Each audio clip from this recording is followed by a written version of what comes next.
Hey guys, welcome to my channel and welcome to my trailer.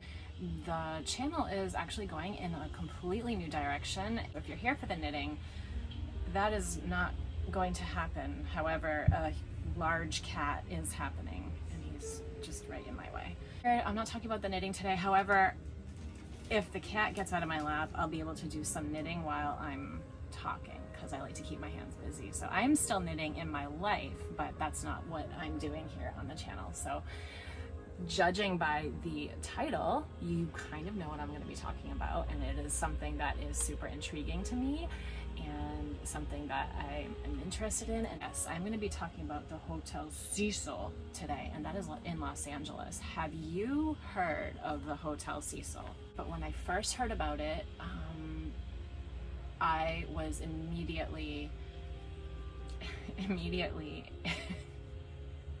intrigued by it, and considering it's kind of, for some people, a creepy time of year, I thought this would be the perfect time to talk about a hotel that's kind of creepy. So yes, the Hotel Cecil is in Los Angeles, California. It was built in 1924 by William Banks Hanner, and it opened in 1927. It cost $1 million to build it, and that is the equivalent to about $15,199,000 today, US dollars. Don't yell at me if I'm wrong, but that's what I came up with. I don't really know. So it was a hotel built kind of on the fancy side. It was meant for business travelers and tourists, and the lobby is kind of fancy, and I think of, like, it had like potted palm trees and potted plants and marble like statues and stained glass windows, I guess it would be. And it kind of reminds me of, I'm a huge American Horror Story fan, and if you watch that, you'll know the season Hotel that I'm talking about. It kind of reminds me of that. However, the Hotel season of American Horror Story is not based on the Hotel Cecil. It's actually based on a hotel built in Chicago by H.H. Holmes, who I do hope to cover and research a little bit about at some point, because I am intrigued by that. And if you know, the stuff that I'm talking about today, you'll kind of get an idea of the direction of things, the kind of direction of what I'm going to be talking about in the future. So yeah, back to the Hotel Cecil. It was built in the Skid Row area of Los Angeles, which is very well known for its homeless population. At sometimes it's had up to about 10,000 homeless people, which I think is a huge number. Yeah, that's a pretty big number, 10,000 people. So right after the hotel was built, as fancy as it was, the Great Depression hit, and it definitely affected the hotel as well. The hotel did manage to stay a pretty fashionable place throughout the 1940s, but then by the 1950s, because of the location and the time frame, it basically went to hell. It became a place for transients, homeless people. It's just kind of a sad situation altogether. To get a little idea of the Skid Row area in LA, I kind of mentioned it a little bit, but it was a lot of homeless people. It's notorious for its homeless people. It's known for police raids. There was a blockade raid at some point where 350 people were arrested. It has a lot of Vietnam War veterans went there because there were services that were offered to homeless people there. And one of the kind of a cool thing that they did offer there in 1976, somebody started what's called a hippie kitchen, and it was a kitchen that served homeless people food, but it was served out of the back of the van, which I think is actually really cool. And it's a really nice provision. And even up to 2019, and maybe even now too, but in 2020, but at least up to 2019, that hippie kitchen is still being run by the same people that started it back in 1976. And then in 1956, they did attempt to kind of make over the area of Skid Row, and their plan there was to get rid of all the decaying buildings, and they did that by 1960. All those decaying buildings got demolished, but it went from 15,000 buildings down to 7,500 buildings. And the problem with that was that a lot of the places that they got rid of, that they demolished, were inexpensive hotels for people to stay in, and that added to the homeless population. So their rehabilitation pretty much went nowhere. At least 50% of all crime in LA stems from the Skid Row area as well. And it is also, going back to the homeless thing, it is such a place for advocates of the homeless people that when law enforcement tried to sweep the area back in the 80s, I believe, that it didn't happen. The anti-camping laws were not enforced until all of the residents there, I guess you would call them residents, all the homeless people found adequate housing. So it's just kind of like a vicious cycle. And then in 2005, I don't mean to laugh, I'm sorry. In 2005, hospitals were known to dump its homeless patients there. And that's kind of an idea of what the Skid Row area is like. A lot of crime, a lot of homeless people.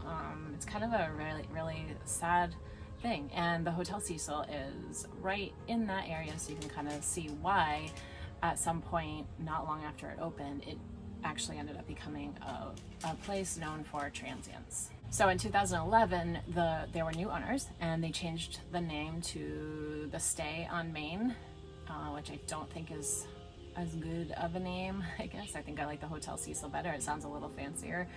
But then in 2014, it was sold to a New York City hotelier for $30 million. And right now, it is closed. And I don't know if that's a permanent closure, but yes, it's there, but it's closed right now. Okay, so this is the part that we're all here for, or at least this is the part that I'm here for, that I'm excited to talk about. I know it sounds really twisted, but this is what is intriguing to me. So it's the murder, violence, and suicide part, and I couldn't help, as I was writing the notes out and researching for this video, I couldn't help but think of the song by the Eagles, the Hotel California. You're welcome. I hope that's not in your head right now. But for the record, that song is not about this hotel. And also, just for the record, I decided not to use the names of the people. I'm gonna give a list of all the murders, suicides that happened at the hotel, but I decided not to use the names of the people in the video, except for those who have kind of become famous cases. So I'm actually going to be looking at my notes a little bit for this because I don't want to get it right. I don't want to get it right. I don't want to get it wrong. So we're going to start with the 1930s. So in 1931, I look really happy about this, but it's actually pretty awful. It's just really interesting and I'm excited. I like to talk, okay? So in 1931, a guest died in his room after taking poison capsules. In 1932, a man was found dead in his room by one of the maids with a self-inflicted gunshot wound, and he did not leave a suicide note. In 1934, a man was found dead in his room after slashing his throat with a razor, and he did leave several suicide notes. In 1937, a woman fell from a 9th-story window, and her fall was broken by telephone wires that wrapped around her body, and she did not die there. She later died. And it was not known whether it was an accident or a suicide. My gestures are weird. I should keep my hands down. Sorry. In 1938, a man jumped from the top floor and was found on the skylight of a neighboring building. And he had been living at the Hotel Cecil for several weeks. In 1939, a man was found dead in his room after ingesting poison. Again. In 1940, a woman was found to be near death after ingesting poison, and it wasn't noted any further about her condition. And in 1944, a woman was staying at the Hotel Cecil with her boyfriend, who did not know she was pregnant. I don't really understand how that happens, but while he was sleeping, she went into labor and she didn't want to wake him. So she went into the bathroom and gave birth to a baby boy who she believed was dead. But it is said that he was not dead. So since she believed he was dead, she threw him out the window. That's awful. She was charged with murder, but then she was later found not guilty by reason of insanity. You think? In 1947, a man died after jumping out a window on the 7th floor. And then also 1947, Elizabeth Short, who is also known as the Black Dahlia, which is one of my favorite vintage Hollywood murder cases. I know I say that with a smile. I'm really not as twisted as I sound. Anyway, in 1947, she was last seen at the bar having a drink at the Hotel Cecil. In 1954, a woman jumped out her 7th floor window. In 1962, a woman jumped out her 8th floor window. In 1962, another woman jumped out her 9th floor window, 7th, 8th, 9th. And this happened after an argument with her husband, who then left the room. She jumped and then she landed on a pedestrian below, and it was first thought that they both jumped out together. They died instantly, but then they later found out that the pedestrian still had his hands in his pockets and shoes on his feet, which wouldn't have happened. His shoes would have fallen off, or he wouldn't have even had shoes jumping out of a window. So they realized that he was just a pedestrian just walking along. Someone jumps out a 9th story hotel window, 9th floor hotel window, and lands on you, and you both die. Like, that's awesome.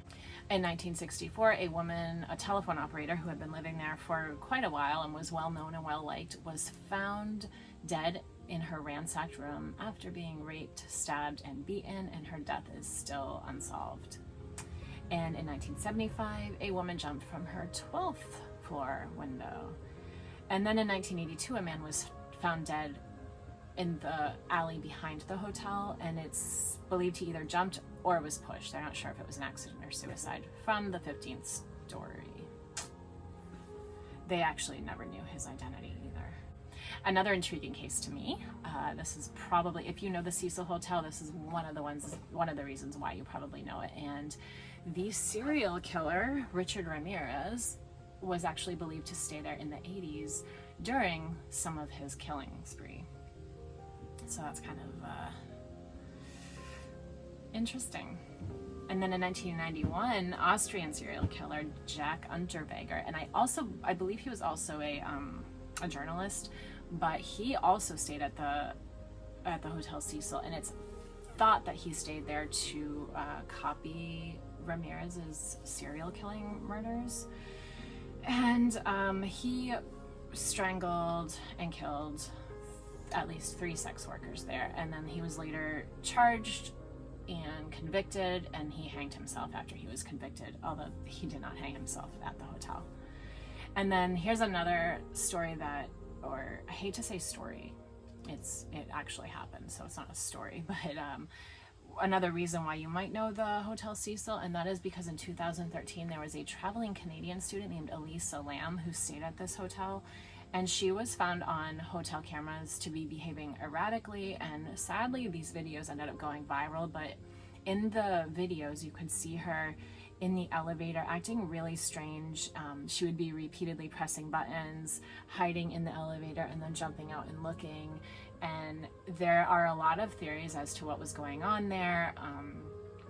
You couldn't see anybody else in the videos, it was just her, but it is thought that like a whole minute of the video was taken out, maybe more. I'm not really sure exactly, but there's a few different ideas. She did have bipolar disorder, so they thought maybe there was something going on with her medication. They thought maybe, some people have said she's playing in a game called, I think it's called Elevator, which is kind of an urban legend, kind of a creepy elevator game. I'm not really sure about all the details about that, but yeah, it's kind of a strange little thing that happened. And then in the videotapes, and then after that she just disappeared. So the hotel residents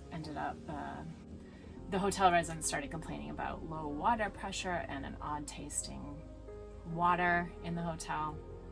And so they kind of investigated that, and one of the hotel maintenance workers went up to the top roof, the roof where the water holding tanks were.